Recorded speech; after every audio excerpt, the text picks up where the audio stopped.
proclaim himself a nation. But to make it stick, it's going to be hard. Because you know why? You were surrounded by Arabs who didn't want him there. And matter of fact, General Montgomery, one of the heroes of World War II, the British general, okay, he came to Israel right before they declared a nation, said, don't do it. The Arabs will drive you into the sea in 8 days. You're going to be gone out here in 8 days if you do it. Don't do it.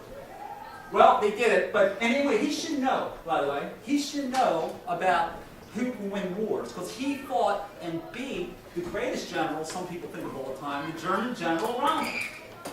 Rommel was the guy that Hitler used to invade France and take over France and almost took over Britain. If he had his way, he would have done it.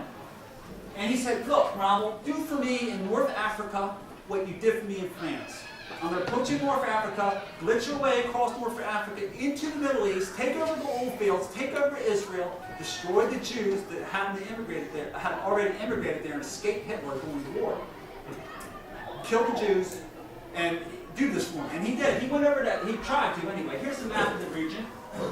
And Rommel started in North Africa, and he went across North Africa, knocking the British back everywhere. And he was headed toward Israel. Here's Israel right here. Okay? There's 500,000 Jews there. His idea was to come across, go through Egypt, go through the Sinai Peninsula, into Israel, and take over Iran and the Persian, the whole Gulf area, and take over the oil fields. And he would have been king for a long time, more than 1,000 years, if he could have swung all this. And waiting in Greece, behind Rommel, was the Einsatzgruppen, the German Einsatzgruppen, who were going to come behind mobile killing units, who were to come behind the armies and kill the Jews. Here's the Einsatzgruppen. He went behind the victorious German German forces and killed undesirables. You know, picked them off after the armies had won the battles. Okay? And had they done that, had Rommel made it to Israel, there would not be a Jewish nation today. Because the history of the Middle East would have been completely different, and a Jewish state could never have been established if the Germans and the Arabs had joined forces. Okay? And that's what was going to happen. They would have joined forces with the Arabs. The Einsatzgruppen was going to come in and kill them all, help them kill them all. The Arabs were going to be people pointing out, here they are, they're living over here, they're here. They had it all planned. But Rommel was beaten by Montgomery at El Alamein before he could get all the way through Egypt and into Israel. He was beaten right about here. And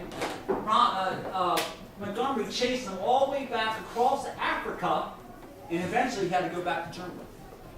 So another turning point in the war, that God's hand was there with people to help the Jews survive. Because if it wasn't for people like that, we'd be living, I wouldn't be speaking, because Hitler would have got all the Jews. Because he would have got my dad, and I'd never saw him like that. All right. So Israel was reborn May 14th, 1948.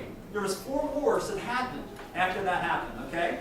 There was the War of Independence. There was the 1956 Sinai War. There was the Six-Day War in 1967, and then there was the Yom Kippur War in 1972. Okay, in the War of Independence, May 15th, the day after they declared their independence, Israel was invaded by Egypt, Jordan, Iraq, Syria, and Lebanon. Arab soldiers outnumbered Jewish ones 40-1, population 100-1, and equipment 1,000-1. At the beginning of the war, it was like this. Toward the end, Israel had an even score. Israel had 10,000 rifles with 50 rounds of ammo each, 4 ancient artillery cannons, and 3,600 submachine guns to fight this Arab armada, okay? And by July 1949, Israel has scored a stunning upset. They had established themselves as a nation. It took them 1 year to do it. They lost a lot of lives, but they did it. And this is unheard of, and this is unprecedented in history for something like this to happen. And I'll let Professor Albright of Johns Hopkins University, in his book, Israel's Role in History, tell you what the significance of this. No other phenomenon is quite so extraordinary as a unique event represented by the restoration of Israel in the 5th and 6th centuries BCE. That's talking about the Nehemiah Ezra restoration. Nothing like that even, okay? In no other time in history, so far as it is known, has a people been destroyed and then come back after a lapse in time and reestablish itself.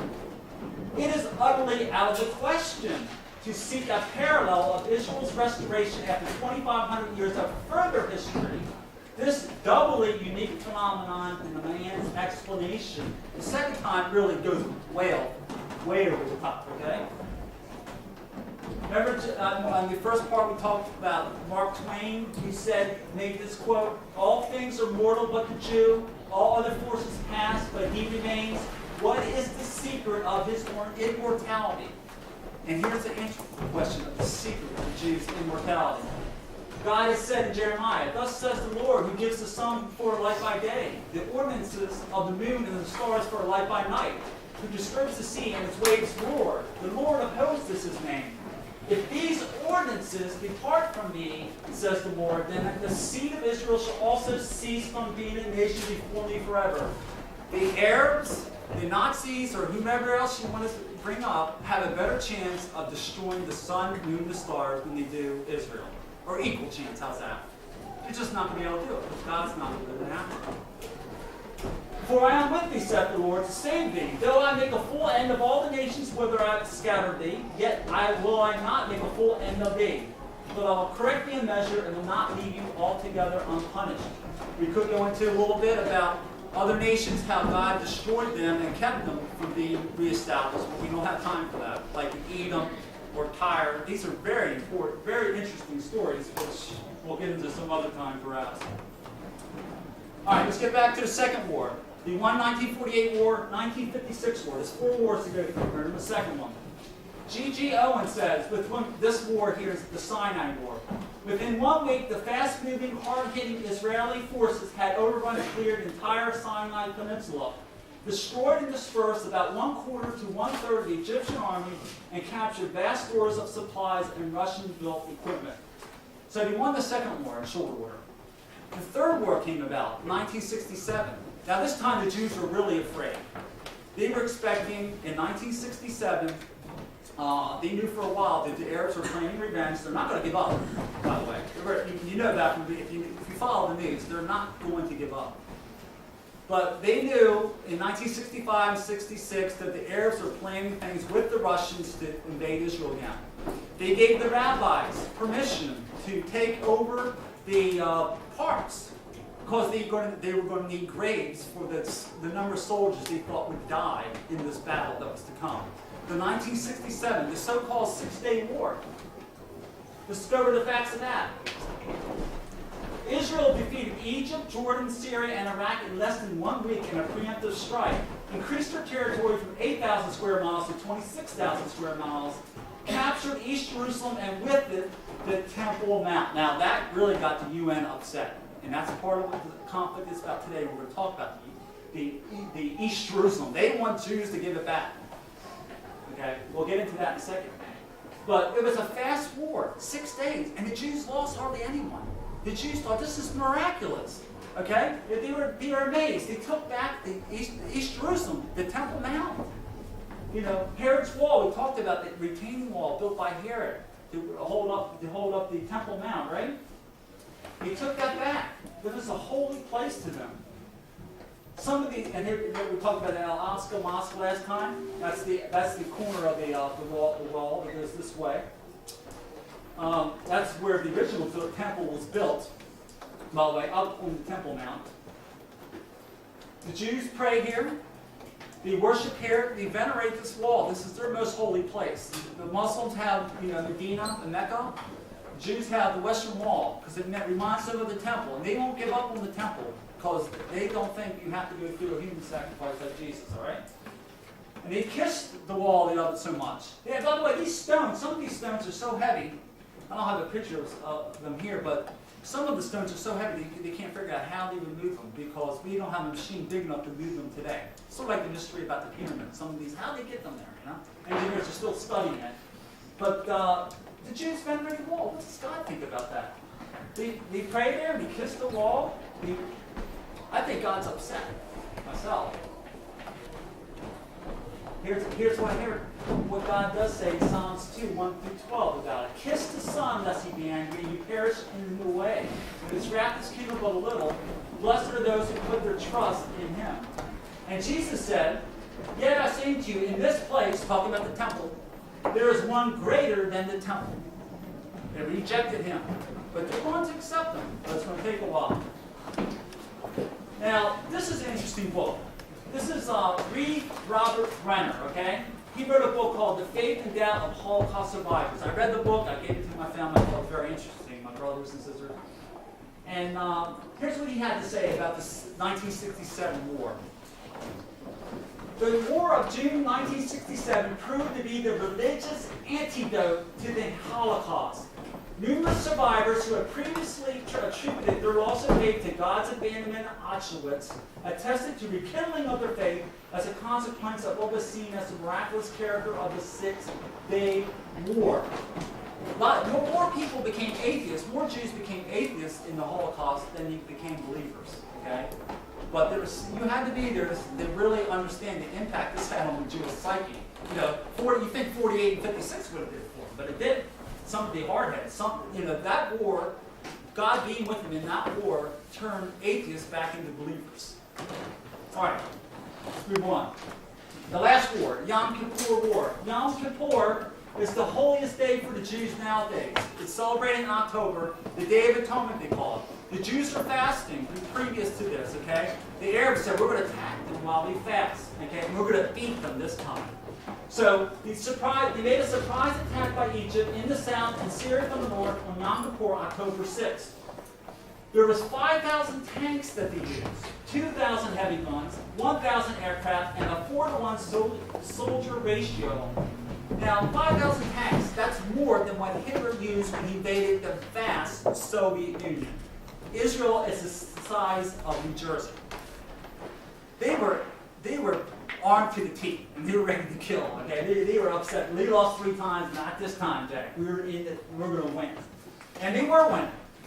Moshe Dayan, the defense minister who fought in 1948 and 56, the defense minister went to the leader, the Israelite leader, and said, "This is who have been fasting, and to bring in more tanks and get arms from U.S. an emergency airlift."